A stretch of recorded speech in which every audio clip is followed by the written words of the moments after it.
Hey guys, how's it going? Hope you're doing well. My name is Crown, and today I'm going to read you some very interesting stories that I hope that you're gonna love. And now, without further ado, let's go!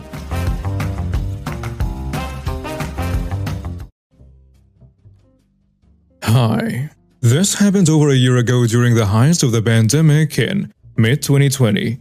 I'm 29 male and I'm a homeowner. I bought a house in 2019 from my uncle because he was well set and wanted to retire to his second home by a lake.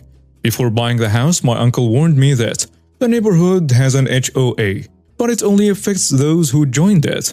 And my uncle did not. But the price my uncle was offering was half the home's value. I couldn't pass up the offer. So I bought a house in an HOA neighborhood that wasn't a part of the HOA. Right after I moved in, I got a knock at the door, and when I opened it, I was greeted by an older woman with short graying blonde hair and face covered in thick makeup.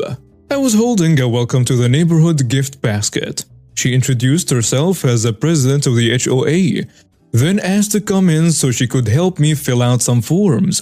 I knew what she was trying to do because my uncle warned me she did this to every new homeowner in the area who wasn't a part of the HOA. So I quickly and bluntly stated that I was not going to join her HOA. Her smile quickly disappeared and she started saying that I did not have a choice as all new homeowners are mandated to join. I told her I knew in advance that was a total lie and that I will not be paying any dues or fines and will be ready to call a lawyer if I have to. She called me a thorn in the neighborhood and said she'd be back, though we did not speak to each other for some time. I expected her to start sending me fines in the mail, but the most I usually got were letters stating that my grass were getting tall, or my driveway needed sweeping. Those never bothered me because they are normal home chores and need to be done regularly anyway. But several neighbors that were on the HOA side made it clear they didn't like me because I didn't join, just like my uncle. I said that was fine, we're neighbors, but we don't have to be friends. They said that was fine too because I'm an outsider and they will never accept me until I join the HOA. Later in early 2020, I got word from a friend that people were starting to buy a lot of disinfectant, toilet paper and hand sanitizer in bulk. I decided the best option was to order the things online. I got 8 big 12 packs of toilet paper, a case of 20 bottles of hand sanitizer, 3 boxes of disposal latex gloves, a couple of boxes of disposal face masks, and a case of 20 large cans of name brand disinfectant spray. I said for the delivery to be signed for me only, as I did not trust anyone not to steal my packages if they were just left on my porch. When the packages were delivered, several neighbors saw me getting lots of toilet paper and some other packages that contained the other stuff. And just because I'm a paranoid guy, I still bought more of the same stuff when I saw it in stores, like those small cheap 4 packs of toilet paper or off-brand disinfectant sprays. I bought them because I had a feeling some friends or some family might need some soon. And I was right. As expected, toilet paper, disinfectant, and sanitizer pretty much disappeared from store shelves for miles around, and people were fighting over hoarding them. Meanwhile, I've got a very generous supply that I still haven't come close to using up. Though word of my supply got around fast when people started needing some. A friend of mine ran out of toilet paper and had no hand sanitizer, so I gave him a couple of the generic 4 packs of TP and a bottle of sanitizer at my door. A few family members ran out too, and I shared with them as well. They were all extremely grateful. But I ended up with several neighbors knocking on my door and asking to buy my supply or wanting handouts. But I refused and said I only gave some of what I had away to friends and family. And they made it pretty clear to me before that we'd never be friends since I refused to join the HOA. So if I were to give some to one neighbor, they would all want my supplies. And then I'd run out really fast. They didn't like this and harassed me several times from the sidewalk, but I just ignored them. Later, the HOA Karen showed up at my door and told me several neighbors had run out of all the items that this post is about. Then said she wasn't asking, but demanding I share my stock with my neighbors to set a good example. I told her to buzz off, because that had nothing to do with me. I may be a jerk, but I am a well-prepared jerk. And I've read her HOA bylaws online. So even if I was a member of her HOA, which I was not, I wouldn't have to give up my stock either way. She left while yelling at me that one day, I'd regret not being a good neighbor or being a part of her HOA. The next time I went to work, I was notified around noon by the cameras I had at my house that there was a thief breaking into my home. I could see a video of them on my smartphone, and it looked like a woman in a spandex suit with her face covered by a hockey mask. I called the police immediately and was allowed to clock out at work so I could rush home. Right around the time I got there, the cops were walking HOA Karen out in handcuffs to a police cruiser. She'd broken into my home by using a crowbar to force open the back door and was tossing all of my toilet paper and any other supplies she could grab out into my backyard, where her kids were picking it up and bagging it. I pressed charges and the HOA Karen got 6 months in jail and probation. HOA Karen's husband called me to apologize for his wife and told me that he had been planning a divorce for a while because this isn't the first time she'd been in trouble with the law. And CPS got involved too because she was using her kids to help steal from me. So he was going to file for full custody in the divorce. HOA Karen didn't return and someone new was elected HOA president in her place. Her husband didn't move and I see him from time to time. And there is no hard feelings between us. And yes, he did get full custody of his kids because his wife had a longer history with the law than I thought. We're sort of friends now too, as we've occasionally had a beer together, and he helped me replace my back door that his ex broke. I am making this post more than a year later because I just saw HOA Karen again. I was visiting some friends in another city and saw her working at the local supermarket there bagging groceries. As soon as we saw each other, she obviously recognized me because she scowled and refused to look at me again the entire time I was there. Oh well, you reap what you saw, Karen. About 25 years ago, my aunt/uncle moved into a new construction single-family home neighborhood on a half-acre. About 6 months after they moved in, he was informed that his neighborhood was being taken over by an HOA. He disregarded his HOA application as he did not wish to join. Not long after this, random neighbors began complaining to him directly about his boat and cars in his driveway violating HOA rules. He just informed the often rude people that he was not a member, and they would argue with him that everyone was a member. One of the major issues is that his driveway, garage and front yard was on the main level of his home, and the backyard dropped down a cliff to level with his basement and backyard. So he had no way to back his boat around the side of the home into the backyard. Eventually, the HOA began harassing him with threats if he didn't move his boat to the backyard. His backyard had been closed off by a vinyl fence the HOA installed and lined another road back there. So one day my uncle decided to compromise by trying to take down a section of his back fence so he could make a gate for boat parking access.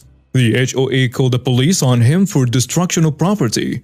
The police left my uncle with a warning if the fence was returned to proper condition by the end of the day. Uncle put the fence back up and placed his boat back in his front driveway. Now the fines started coming. Week after week, months after months. When the fines reached $10,000, the HOA filed a lawsuit against him. He countersued for the harassment and street access to his backyard. In the court, the HOA showed the HOA boundary and showed my uncle's house was in the middle of the HOA, explained the violations, and the police report filed over the back fence. My uncle explained that he never signed up for the HOA, moved into the neighborhood before the HOA existed, never gave them permission to fence in his backyard, provided all the mortgage documentation and a blank HOA application with the HOA security stamp and date. The HOA argued that it didn't matter if he didn't turn in his application because he was within the HOA borders. The judge declared my uncle's property was grandfathered as private property and not part of the HOA. The HOA was to immediately take down their illegal fence on the back border of my uncle's lot. And since the HOA had fined my uncle 10 plus K in illegal fines, my uncle was owed 10 plus K in damages for the harassment. My uncle rebuilt his yard fence in a see-through chain link with a gate where he parks all his toys in full view. He moved the boat from the driveway to his front lawn, let the lawn die and paved it over, all 10 feet from his front door to the sidewalk. The HOA neighbors in a decade since still approach him to complain, and he just tells them to take a walk knowing there is nothing they can do to him. This happened a few years ago when I used to own a condo. I initially bought a condo from my older brother who gave me a good deal since he got another job and had to move to another city halfway across the state. The HOA would not let him rent out the condo, so he sold it to me. After moving in and learning about how bad HOAs can be the hard way, I noticed that there is a problem with the foundation. There were some spots where there was a large noticeable gap between the wall and ceiling. All of the buildings had 4 condos each. I reported the issue to the HOA and they never initially replied back about it. They decided to ignore the issue instead. Over time, I had noticed that the cracks were getting bigger and occasionally heard popping noises at night coming from the attic. I have tried reporting the issue again and the HOA simply ignored it again. I decided I would like to sell the place and get out of there. Because of the foundation issue, nobody would want to buy it at the time. Also, eventually met one of the neighbors who was also reporting similar foundation issues. Eventually, after enough complaints, the HOA board decided to finally start fixing the foundation issues. That is when I found out that at least 8 other buildings had similar foundation problems. They then issued my first special assessment at about $3,500. Everyone in the affected buildings had to pay the special assessment. Then they started working on a couple buildings and fixed the foundation issues there. Then they stopped working on repairing any other buildings. It looked like the buildings that the board members lived in got fixed before they stopped. Something did not seem right at all. After sending messages to the HOA board to ask why they stopped and when they will continue working, they ignored everything again. It looks like the HOA board decided to play games with fixing the buildings and try to ignore the issue as much as possible, while collecting special assessment payments. Also during this time, they kept also raising the monthly HOA fee as well. Around this time, I met some of my neighbors who also had foundation issues as well. One of them was a retired reporter who specialized in finding corruption in large corporations and government offices. She started to help us out with the legal issues and fight the HOA in court if it got to that point. Eventually, the HOA decided that they will issue another special assessment for around $3,000 to help cover the costs of the foundation repair. During this time, the HOA ignored all the questions about when the foundations will be fixed, while collecting more money from special assessment. My neighbor got the rest of the neighbors in that building together for us to help fight the HOA.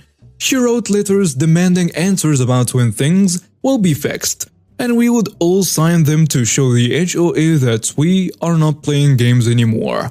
This went on for a while. Eventually, the property manager tried to actually claim that my building had no foundation issues. I decided to call a couple foundation repair companies and got some quotes for foundation repair. Apparently, the foundation sank about 3 inches according to them. I then sent a copy of those estimates to the property manager.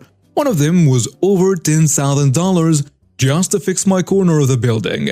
I was also threatening to have the foundation company fix it myself, using the funds from the sale of the condo. The property manager was then forced to admit that there was a foundation problem in my building. Also, during this time, my neighbor did talk to an HOA lawyer that specializes in going after abusive HOAs. She also called various local city offices as well. The city government actually stepped in and also threatened to sue the HOA. Around this time, the fire department came and inspected the building. What they found was very disturbing. The support beams for the roof were breaking. I was also sent pictures of the support beams. They were bending and starting to break. Code enforcement came by and also issued the HOA a fine. The HOA kept trying to play games and still refused to fix the building this whole time. That didn't work when the city's manager's office threatened to sue the HOA on our behalf if they didn't fix the problem very quickly. The HOA finally got a foundation repair company to come check the foundation and fix it. They held a meeting for us with the foundation company to go over the repair process. That is when I found out that one of the units had the foundation sink as much as 6 inches. Also, after that meeting, we ended up getting a third special assessment for $2,500. After finally fixing the foundation issue, the HOA was also forced to replace the roof as well. All of these repairs got very expensive for the HOA. Around the time they replaced the roof, I sold my condo and got out of there. During this entire time, I had to fight the HOA. I had found that they previously fired the last 2 property management companies. Also, the foundation board had been ignoring foundation issues for at least 10 years, and eventually the problems got so bad that it required the city to threaten to sue the HOA in order to get them to fix the problem. Also, during this time, the HOA actually tried to issue a $12,000 special assessment to everyone there. They tried to sneak it into a board meeting and hope that nobody found out about it until it was passed. What actually happened is that someone found out about it and put flyers on everyone's door telling them about it. The next meeting, a riot almost happened, and the $12,000 special assessment failed very badly. Most of the homeowners attended that meeting and let the HOA board know in a not so nice way that they did not like that at all. So when I moved into my house, there was no HOA. I bought my house in December 2018. The neighborhood formed an HOA in September 2019. In the state I live in, I have the option of joining the HOA or not joining the HOA. My wife and I chose not to join. In the HOA's eyes, this was strike 1. So started their constant attempts to get us to join. All attempts were turned away.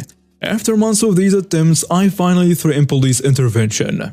After a month of peaceful silence, the fines started appearing in my mailbox. When the fines started coming in, I contacted a lawyer and she said as long as I have a copy of the HOA contract that shows that I denied being in the HOA, I will be fine. Now I had a copy of the HOA contract that stated I was not a part of the HOA. It was signed by myself, my wife, and the HOA board. Fast forward 1 year to September 2020, I received a summons to court. The summons basically says that I am being sued due to unpaid HOA fines. I show the summons to my lawyer and she says I have nothing to worry about as long as I produce the copy of the contract that shows that I am not part of the HOA. The court date arrives and the HOA produces an altered copy of the contract that shows me joining the HOA. It literally looked like somebody had used whiteout to cover up my check mark next to the part that said not joining the HOA. Then they checked off the box that had me joining them. When it was my turn, I stood up and said that the contract they showed was doctored. Then I presented mine, along with the evidence of them trying to get me to join the HOA even after my wife and I had said no. I finished my argument with if I had joined the HOA at the beginning, then why would they continuously need to keep asking me to join? Needless to say, the judge tore them a new one and ordered them to disband the HOA. Life in the neighborhood has since become much simpler. And now we have reached the end of today's stories. Thank you for watching and see you next time.